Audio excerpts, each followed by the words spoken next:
we're recording. Okay. Nice. Okay. All right. Well, Time to clam up. You can get a good look at a T-bone by sticking your head up the bull's ass, but you'd rather take the butcher's word for it.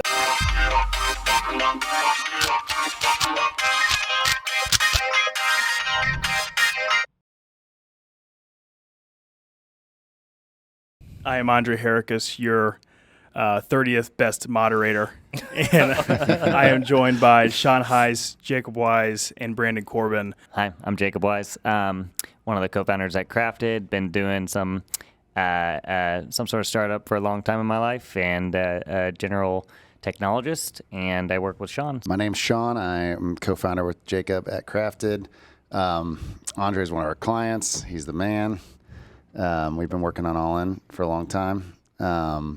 We work with startups, corporations, established businesses. We do all things digital, design and development. We've just recently, in the last year and a half, gotten into the AI space, working with Brandon, and just really excited to be here. I'm Brandon. I am the founder of Happy Data Studios, which is an agency here in Indianapolis that focuses on creating MVPs and proof of concepts. Sean and I had started talking, and we realized I think there's a lot of potential here, so that's kind of where we formed this alliance that is now Big Cheese. And I'm just a lifelong creator. I just love the art of the start, creating new things, and not very good at the after the effects, which is like, once I've got something built, I'm like, that was cool, let's move on to something else. That's why it's nice to have some other people around and be like, no, we got to go forward with it. So The BigCheese.ai podcast is something I'm super excited about. You know, so you guys didn't give yourselves enough credit.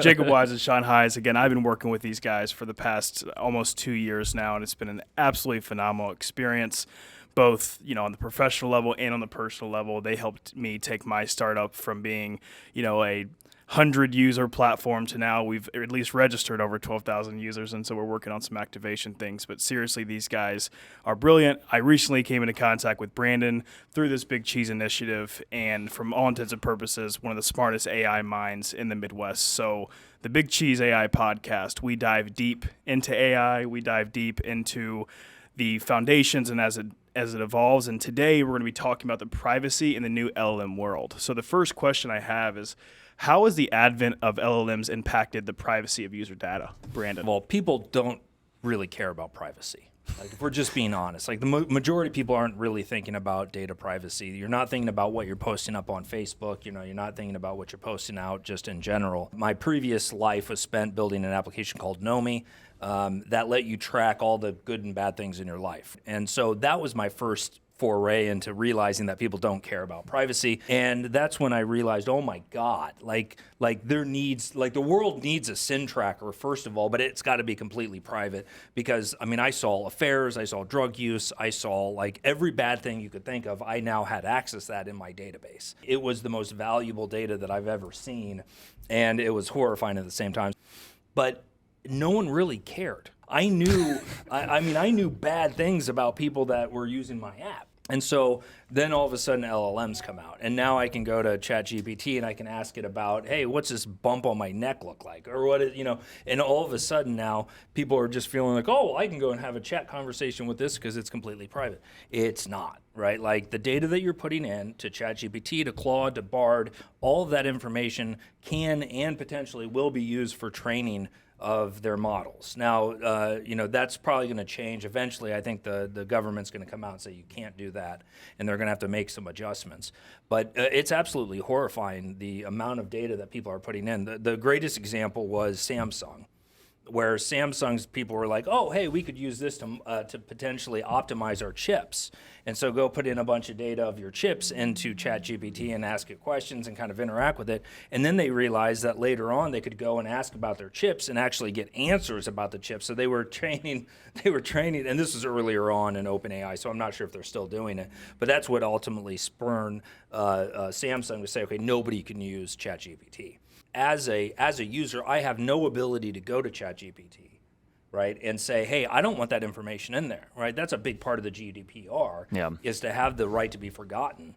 Absolutely, I think people need to be way more concerned about the privacy aspect and the information that they're putting into ChatGPT and Bard and Claude, because it's out there. Well, it's just like the typical, you know, struggle between, you know, capitalism, progress, and regulation. 100%. Where that's what, you always see that play on the EU first because they have stricter regulations. So where, UK more aligns with the United States, they're going to be like, well, hey, if we crack down on this, are we going to get behind? Right. Or is the enterprise or our enterprises and our startups going to suffer? And so what usually wins is stuff that makes money. Yeah. And I think from a ChatGPT perspective, you're going to be, there's more risk because you're going to be more forthcoming when you're talking to these prompts. Right. And that is unlike social media, things that you would put out on Facebook that your social network is going to see. To that point, I think there's two parts. There's the education piece to it where people just don't know what they don't know. And that's we can overcome that. But then there's the side of it where we just kind of inherently either trust big tech or we assume that we're not important enough. I know I've had this thought where it's like, who gives a shit if I talk about my chili recipes? And you almost feel like it's just so complicated and it's a little overwhelming. So you kind of throw caution to the wind when you use these tools. Well, I remember the first time that I came home from a golf round and I'm talking to my wife and, the mention of Tito's had been made. And that was the first time I realized that they're listening to our conversations. Sure. And now there's videos on the internet of how to literally go into your Google settings and turn off them listening to you. So talk about normalizing something like that, right? Where a year or two ago, we were like, oh my God, they're listening to us. And now they're like, no, there's a setting to turn the listening to you without your permission off. Well, have you seen your account page on Google where all the ad targeting? Oh, it's horrifying. That's a whole other thing. But I'm like, okay, they really know the things I'm searching right now and talking about. So yeah, the question I really have is LLMs. This stuff's brand new. Yeah. I mean, it wasn't 5 months ago. We weren't talking about this stuff, and now all of a sudden it's just taken the entire world by storm. And there is, like Sean mentioned, a little bit of a competing belief between regulation and really trying to strap it down, but also then allowing entrepreneurs to go out and build the industry and make things that are really amazing. And along that journey, obviously, you're going to have some risks. You think about Opaque prompts and privacy, where you kind of have to balance functionality and privacy together. So what are your guys' thoughts there as well? Let's talk about the risk. We know the risk is there, but okay, now we take it to the enterprise. Mm-hmm. We take it to a company that wants to use ChatGPT. Right? What are the tools out there that help mitigate the risk and what does that market look like right now? The two that kind of come top of mind and full disclosure, Prompt Privacy is a client of mine now. So I've been working with them through another client. And so I'm going to be helping them kind of come up with their marketing and product marketing stuff. But so Prompt Privacy came out with the entire premise of basically allowing organizations to set a certain threshold of how much private information do you want to be sent to large language models. So their thing is a traditional chat interface. You'd go in, say, I want to chat with ChatGPT or Palm 2 or Llama 2. They've got a bunch of different. If you've ever used ChatGPT, it's a very similar kind of user experience, except for you can actually pick different models beyond just what OpenAI offers.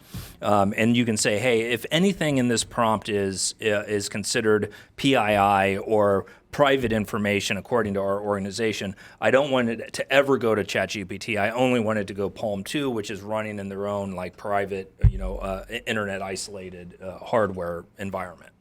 And those are great because they also offer a bunch of different user accounts. So I can go in and be like, everybody on our team has access to this. I can see exactly who's using what, how many tokens they're using, what kind of tools they're using, how many are trying to pump a bunch of information in there that's not allowed, right? That gets kicked back out. So those, I think, are where the companies need to be focusing on is tools like Prompt Privacy or even ChatGPT Enterprise, which is I still haven't gotten any pricing from. I've been every big client that I work with, we've all submitted information to try to get access to the enterprise version of ChatGPT, which supposedly is going to be isolated, will be running in its own environment, will not have any kind of cross data. It's always just going to be isolated there. But then you also have Azure's ChatGPT interface. I was just going to say, their main enterprise offering is their deal with Microsoft. Well, but that's what's kind of weird is it seems like and I'm not sure how they're going to kind of figure this out from a business relationship standpoint, because that's pretty much what the Azure's chat offering is again isolated to your own environment. It's running, the models there, and so it seems like there's like overlap in what ChatGPT Enterprise and what OpenAI or what Microsoft's offering. So I'm still not sure. Like OpenAI's Azure's is just a per token price, right? ChatGPT, I assume they're going to want $20,000 a year or whatever it's going to be. It's got to be something expensive. But those types of things are, if you're a big company who's basically saying, okay, you guys can go use ChatGPT, just don't put any information into it that's proprietary or private. They're going to. That is not a viable solution to trying to protect your company's IP. You mentioned prompt privacy and a couple of key feature sets that you mentioned there is, and it also sounds like there's a couple different levels of protection there, but you've got audit logs, sounds like. Yep. You've got granular control over who can do what. Right. You can completely box or isolate the data. Yep. So more sensitive things that you just absolutely can't have going anywhere. And then you've got scrubbing or... And it scrubs it on the way back too, if you wanted to. How does that work? Yeah, so a redaction process, and so Opaque prompt that's kind of what their entire model is that they sit in between. They're much more Opaque prompt is much more developer focused, where prompt privacy wants to be more towards enterprise, non-technical people that anybody can just log into and kind of start chatting and building things out. Yeah. But Opaque prompt sits pretty much between your application and your LLM. So in this case, I think it's primarily OpenAI or whatever. And that when a request comes in, they redact all PII, but they replace it with like a tag that's like address_1 and email_1 and email_2. And then when you say, hey, what's the second email in this list? Right, OpenAI gets that request and it just sees, email_2. So it just replies with email_2 is the second email in this list. And then when it's coming back, Opaque prompt just replaces email_2 with whatever it redacted initially. How does Opaque prompts determine what PII is? I mean, I'm assuming there's... I think it's pretty much just your standard, so they do names. I'm not sure exactly how they do names reliably, right? Because a name, obviously, that's probably one of the harder ones to do, just like a traditional regular expression lookup for. But email, phone number, social security number, driver's license, credit card, birth dates, maybe. So they just kind of replace all of those. Yeah, it's more of like, it's not 100% solution. Nothing ever could get through here, but it's like, this is going to capture most of your basic use cases and probably some pretty unique ones too. Right, and prompt privacy does a similar thing. So they have a full block and then they have a redacted one. I'm not sure if the redacted one is fully released yet, but they've gotten it down to where it's 5 milliseconds to do the scan and to do the extraction of the PII, and that's kind of important because every time you're sending these things through another step, right? It's just more time. Well, because speed has always been an issue with these systems. Yeah, and with large language models, you could have some. If you're not doing streaming where you're just getting the instant text back, those things could take 10 to 20 seconds for it to have a full response back. But yeah, so prompt privacy is really interesting. And the other thing that they're kind of doing is they're incorporating, so with them, you kind of have almost like an AI operating system. So they have the RAG architecture, meaning that you can upload a bunch of documents and you can have different vaults.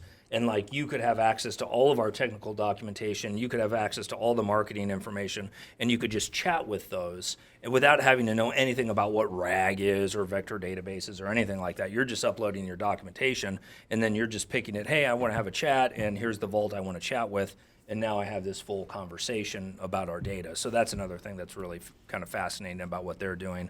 Well, that's interesting too. I mean, I think that opens up a whole world of value I mean, right now I feel like documentation, lots of companies talk a big talk about documentation, but it's really hard to implement. Yeah. And it's really hard to extract that value out of those documents. You have to have like start to finish really exhaustive procedures and processes in place. So I think this is the promise of, one, keep the data private. Yep. Two, make better use of it, like make it more valuable because people have this information.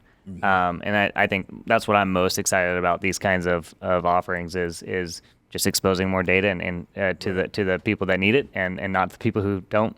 belong there, and adding that value. So another one that's kind of interesting, and it's been popping up a lot on Reddit, at least in the ads that I see, is Salesforce. And so I'm not exactly sure what Salesforce is doing. Neither am I. Except Matthew McConaughey keeps telling me I need to see more out of AI in like random places on Earth. But I don't know actually what is being done, which is very... Either do I. So I think what it feels like that they're trying to do is that they've got a fairly impressive AI research team over at Salesforce. And I think they are actively working on building their own large language model that will be specific for your entire Salesforce implementation. So everything, right? CRM, landing page, marketing, whatever all you're using Salesforce. And I think that's really what we're going to see happen here, is that AI, right now AI is this kind of standalone thing where once we kind of get past it just being a standalone chat interface, it's going to be incorporated into all the tools that we're currently using. Right, and we've seen it with Google. They're already incorporated for $30 a month or whatever it is. I can get access to Bard within documents and or into the docs, into the sheets, into the email, and I can have those conversations. So I think we'll just start seeing that AI just turns into a feature that we now incorporate into all of our existing products and services. And that most of the companies who are trying to build like the standalone, we have this for AI or that for AI, ultimately have no moat, and that they're going to get squashed the moment that, Photoshop, right? Like Photoshop's done it, where you've got the generative refill now that you can go in there and basically take your photo, drag it out, and be like, fill this in.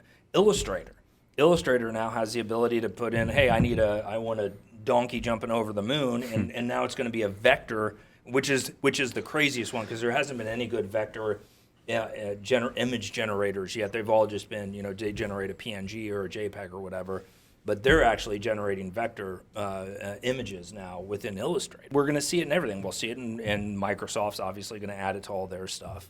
And so it's going to be a very precarious position for companies who are trying to build something that is AI for this. No, it needs to be this with AI. It's privacy because you're extending the tools you already use, and you're already putting your company's data there. Yeah. So that's where all that data is going to get embedded, and we already put into trust it. embeddings, indexed, Right. and you already trust it. Exactly. But it's also the accessibility. Right. Because you're saying, okay, well, we need to. That's why these big players are going to be the ones that end up really winning, because they have all your data. It's in this cloud that you already trust, even though it's in the cloud. Yeah. But it's like yours. You have some sort of control over it. It's if you're getting audited, that's part of your process that you're already doing. Those companies have SaaS 70s. They've been go through external. There's a huge moat there for the big players when it comes to that, because that's where your data is already hosted, and that's the accessibility piece, where it's those two tie together. So you talk about privacy, and you really talk about that as a leading indicator for who's going to succeed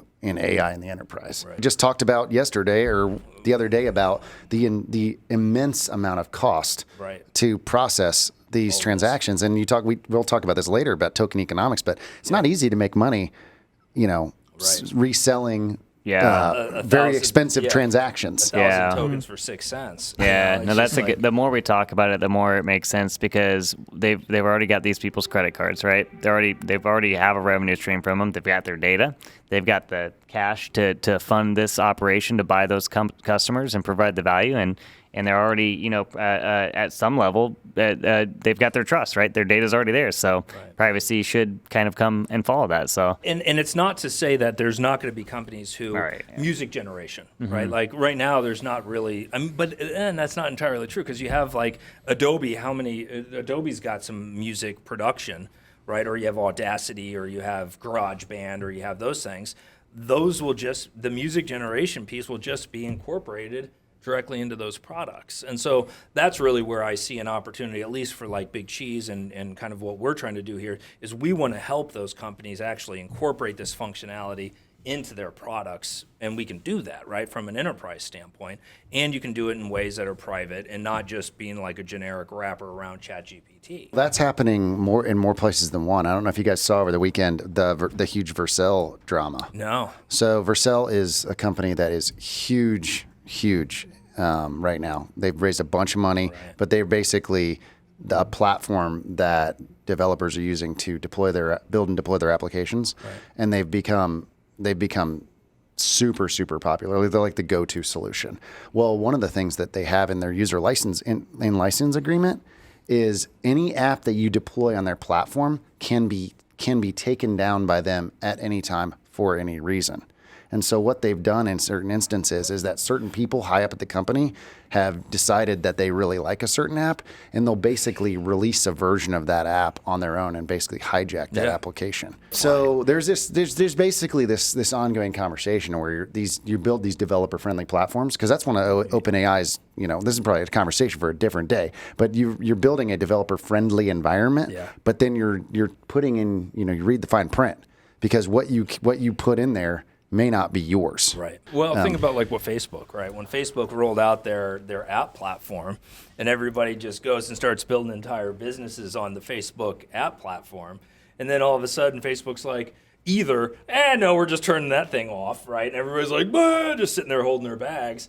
Or they're like, oh, we're actually just going to build that functionality into the application itself. Same with Google. I mean, Google has how many platforms at Google? I mean, Google's classic for just launching things, and then like if they don't get 1 billion users, they're like, all right, we're just killing it. What was their streaming gaming platform? Strata. I thought that idea was very cool. Obviously, it had some latency issues, but you had a bunch of people who buy hardware and then they just don't care. They're just like, it's not making $1 billion, so just scrap it. I'm still waiting to get back into Waze, or not Waze. Wave. Waze. I use Waze all the time. I know. Wave was cool. Wave. I'm glad they haven't killed Waze. Now, it did bum me out when Google actually bought Waze. Yeah, because Waze was like is a brilliant platform.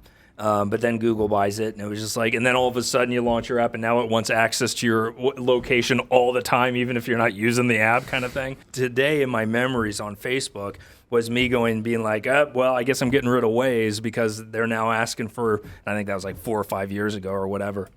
They've since switched that back to now where you don't have to have that be always the case. But that's just another example, though, of the privacy, right? Where people just don't think about it. They're like, yeah, okay, whatever. Why would an application need to know my location when I'm not using it? They don't, unless they're trying to figure out patterns and behavior. Well, I think that is a great segue into decentralized LLMs. And as LLMs become more compact around the edge, where do we foresee the impact and use cases? Obviously, we've outlined a few, but I'm super curious what you guys have to say. So decentralized LLMs, in terms of the way that I take it, and my first excitement was when I actually downloaded a model onto my machine. Now my machine is, silicon. Is it an M1? It's an M1. It's right. an M1. Yeah, but so it's the second generation right. M1. So it does take quite a bit of computing power. What it essentially means is that instead of relying on a cloud service that's running these models on, X super advanced cloud hardware, you can actually pull these in locally, and you have no external dependency to run these models. And that takes care of a lot of different issues that you might have. One of them being cost, because a lot of the models that you can run in these situations are open source. Right. So not all models are ChatGPT 3.5 for, all these proprietary models. There are versions like Facebook implemented an open source version. So model, Facebook's Llama 2, which is open source. Yeah. Right. Yep. And you can. Is it kind of okay? Kind of open sourcey. Okay. Well, you can pull it down on your computer. Yeah, you can run it on your own. A lot of these have like weird, like you can't use them for commercial, because I think some of the models. It's like a licensing use kind of thing. There's some weird licensing issues, but there's definitely models that are out there that are completely open source that you can use for all sorts of crazy things. And long story short is that just opens up a lot of different use cases and opportunities for you to utilize this stuff. And I think what's happening, what you see there is that, the privacy and security dependency might be released, but it's also kind of cool because you can test out a lot of different types of technology, and some of them are more specialized. And the specialization, I think, is one of the most the coolest parts about it. So Mistral is one that's super popular right now. Yeah, I keep hearing Mistral all the time. Yeah, Mistral all over the place. But then somebody created Samantha Mistral, which is a model that is specifically trained on mental health, relationships, conversations and like data about just your overall well-being. So you can have conversations about like, how do I communicate this to my wife without her getting mad at me? I've had this question. I have to ask it. Yeah. So for the layman, explain, is it fine tuning? Is it just the data? Because I've gone through and trained and made embeddings of my own data with ChatGPT's APIs, right? And that, when you ask questions, it responds in context to that data. But for some of these other things, like the example you just mentioned, how does a model that's been trained on mental wellness compare to the same questions that you might ask a general knowledge model, and why is that important? What it's ultimately doing is it's injecting additional weights into the model.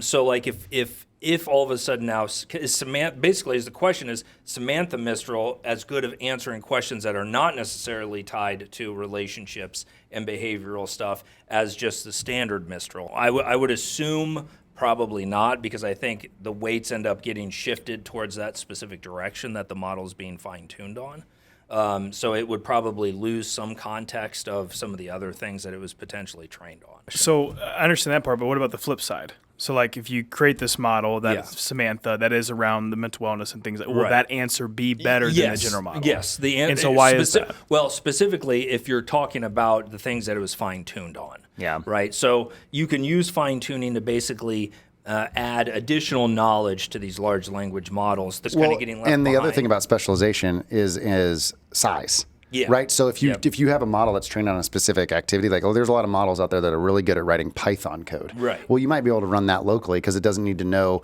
what happened in 1532 in, Spain, in the Spanish Inquisition or something. You know what I mean? Specialization, I think, like you said, is you've got code ones, you've got behavioral ones, you have, and they can all be trained on. I mean, hell, you can train whatever you want. Well, I think the interesting thing too is like, okay, mental health and relationship advice, these are very private matters, right? And if you can make a specialized model that can be delivered and it runs on my computer, I can turn off my network, I can run a question prompt, and then it can give me an answer. I can know that nothing is leaving my box, right? That's what I think is really exciting about what we're talking about, the decentralization. And there are a few other parts to that too, right? There's getting it onto your machine. And then why don't we talk a little bit about like, what other ways are people delivering these models and giving us access to them on our computer that provides a little bit more privacy? Right. No, like maybe even like living on the browser, like web LLM or something like that, right? Yeah. So you talked about the web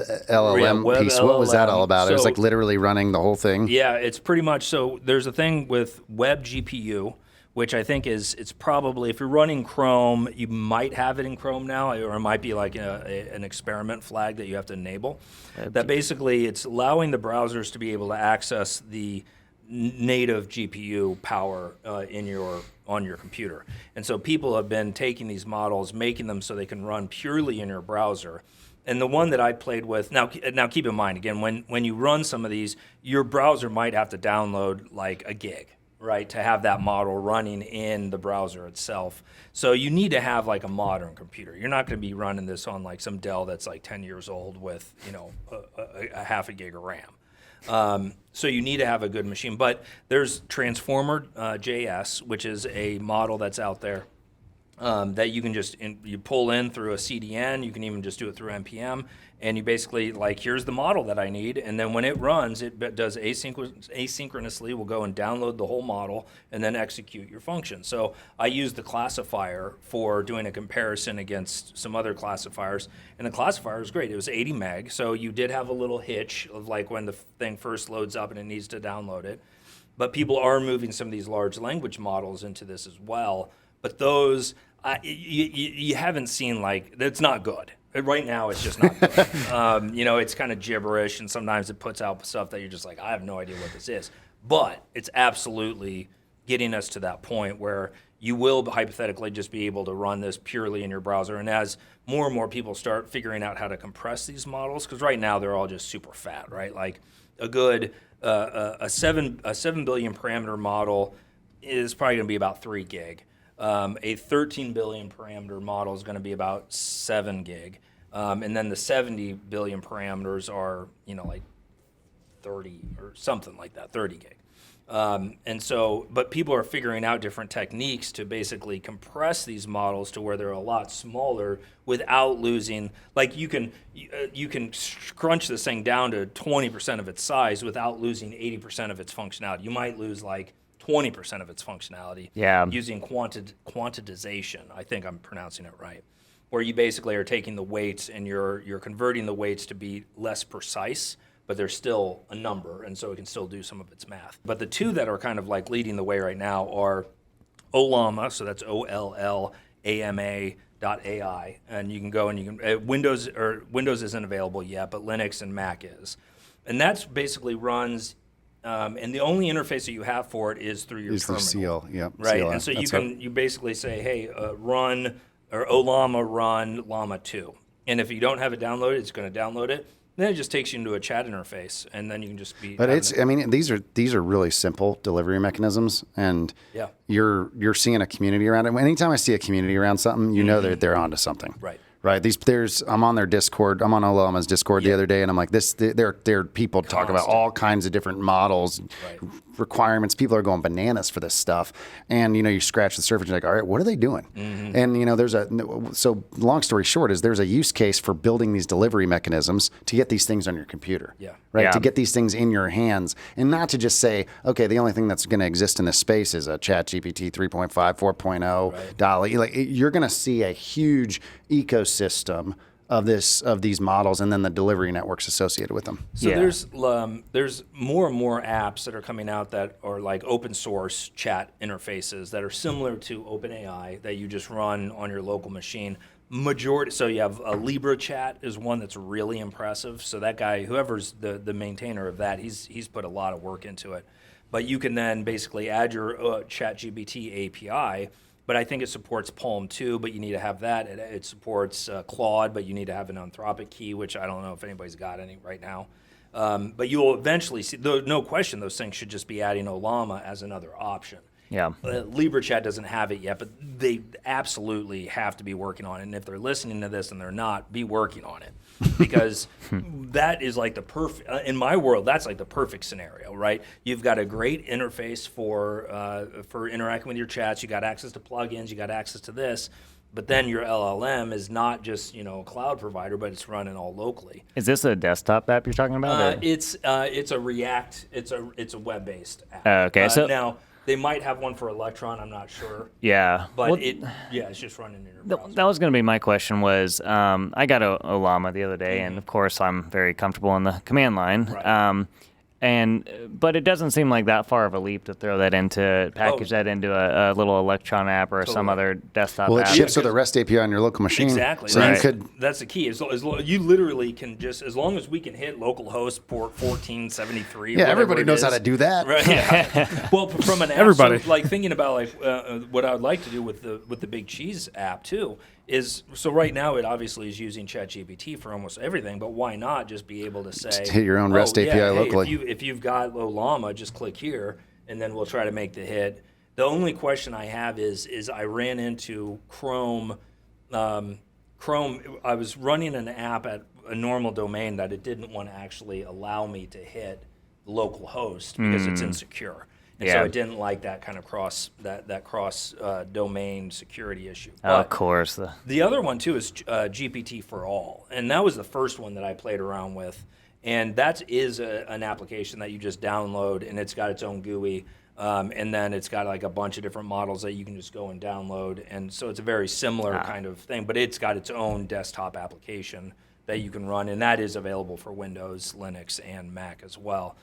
So I think that's another really good one that you could potentially play with. Because if you're not using AI right now, you're at a disadvantage. Yeah, I was just talking with some friends over the weekend, and none of them are in the technology sector. And I asked them, are you using Bard or ChatGPT? And their answer was no, and I was surprised by that. So I started talking to them about use cases of, hey man, you can just throw a couple bullet points of a note you want to send somebody and say, hey, format this to be a professional response to so and so. Saves me. I mean, every day I'm probably saving an hour of just brain power of doing things that I'm not very good at, which is formatting text Right. into a human sentence. I'm struggling with it now. I've responded to so many emails. So the other, I'll use it to write test case or to write tests. Yeah, boring It's stuff. phenomenal Yeah. for writing tests. Here's my code. Or here's my module that I have. Now go write me my unit test for this. Oh, that's amazing. And it goes and it will cover. Isn't that just the 99%. deal though? A lot for the people that are really utilizing AI in their daily work. It's mostly to augment the mundane stuff that you 100%. don't want to do, 100%. so that you can focus on the really creative stuff that makes you a human and Yeah, not a and- robot. yeah. Absolutely. Yeah, and the corporations right now are looking at this and they're seeing dollar signs, but they're saying, how do we do this in a secure, private manner that's scalable, and how do we, into their mechanisms, their audit trails, and their security procedures and all that. Absolutely. I talked to a CIO last week. Had lunch, talked about AI, talked about all kinds of different things. He was laughing half the time about the way that he thinks certain companies are going about trying to sell their products to the enterprise, because his argument was that they're not going to buy this. Right. They're not going to buy from you. Right. It's like, it's like the scene from Tommy Boy. You can get a good look at a T-bone by sticking your head up a bull's ass, but you'd rather take the butcher's word for it, right? No. Great line. Completely unrelated. Really well. Completely unrelated. But the bottom line is that these are, they know that they're putting. They've been through the trials and tribulations of shadow IT. Yeah. Right. They've seen people try to put all these different apps in their ecosystems, and now they're just getting a handle on that. Right. They're using tools like Xylo to audit their financials and finding all these things that people have bought, and now they have this data flow. And now people are sending their trade secrets to AI platforms. Good luck. Right. So the idea that a CIO that's in a Microsoft or in a cloud that they're very comfortable with, they're going to be buying from those big players. Right. And for the little guys, the startups, you need to go through those exercises and understand how your customers buying your products or how they're going to buy your product, and figure out where that fits in. Yeah. From a technology and an architecture perspective, I think as contributors that we're trying to figure out the best way to leverage AI for our daily work. And I think it's an interesting blend, but there's many sides of this. Selling SaaS is a conversation for a different day. Right. But at the end of the day, I think that the first mover advantage and being really big has helped companies like a Microsoft and an OpenAI. And I think it's always helped the big companies. Whenever something big happens, they're going to adopt something. Google, they have the new AI software where you can take 20 different photos, and now we're all smiling. It's like, that's an entire company in and of itself that now just got shut down. Or the Twitter posts that get posted every other day with, Google just killed 100 different startups, today. Yeah. And no, I think this has been great. The thing that I'm picking up from it, and correct me if I'm wrong, is that as we look at privacy in the new LLM world, and the fact that there's like these major players, ChatGPT, the different ones you've mentioned around, they own the data, whatever you put into it, they get to have, even if you're getting prosecuted, they can actually, they can ask ChatGPT, Sure. By the way, everybody look into that. That's just another box they can check It's now. just another box they can check now. But it seems to me that the decentralization and platforms like Olama and things like that is what's going to make this stuff much more accessible and possible for maybe the more average Joe to have privacy in the world of LLMs. I think you're going to see personal LLMs, right? Like, I think we all will have our own LLM that's specifically built around us. And my guess will be is that Apple is going to be a part of that, right? Yeah. Because what's going to be the best LLM? It's one that's fine-tuned on you. Yeah, exactly. And who's who you always trust Right. with your data? Yeah. Apple. I try, and especially if it can run on device. And so since they're now have their own silicon, right? They have their own models. They all have their neural engine in it. They can really fine-tune these models to be hyper-specific to their hardware, which is what their special sauce has always been. Yeah. Right? And now we don't need as much horsepower, where like an Android needs 32 gig of RAM, but the iPhone can run on 8 gig of RAM and have comparable comparisons, right? It's because it's so specialized to their hardware that I think we'll see the same thing. Ajax is what they're calling their, which I hate that. I can't believe they called it that. They haven't been doing web dev very long, have they? Their internal names, I guess, have always been awful. But so Ajax is what they're calling their internal name for this. But right now, everything that I'm seeing is that it is still cloud-based AI.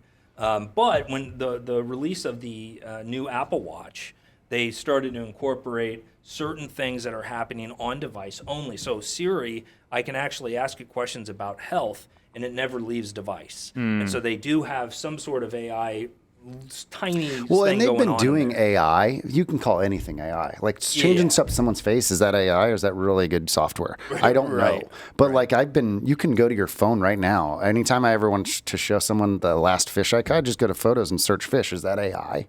Yeah, it I mean, can it's, search- Yeah, it's it's a classification. visual- If you just built that app and it Right. took all your photos and you could search for fish and it would find fish, you'd call that You AI. would say, It's yeah. been on the Photos app for years. That's true. Yeah. Okay. Yeah. So I mean, it still can't tell the difference between my kids. Yeah. And a Because fish? they all look so similar. All my kids really? are literally twins, basically, even though they're years apart. It Yeah. can't tell the difference. No kidding. So yeah, I know. If Apple can just tell me what I should cook for dinner tonight, I will give them a lot of money. Well, everyone, this was the Big Cheese AI podcast. We came to a great conclusion that, of course, Apple will be the ones that saves us all. I'm Andre Harakas. We've got Sean Hise, Jacob Wise, and Brandon Corbin. We are the Big Cheese AI team. Stay tuned for the next episode. Thank you.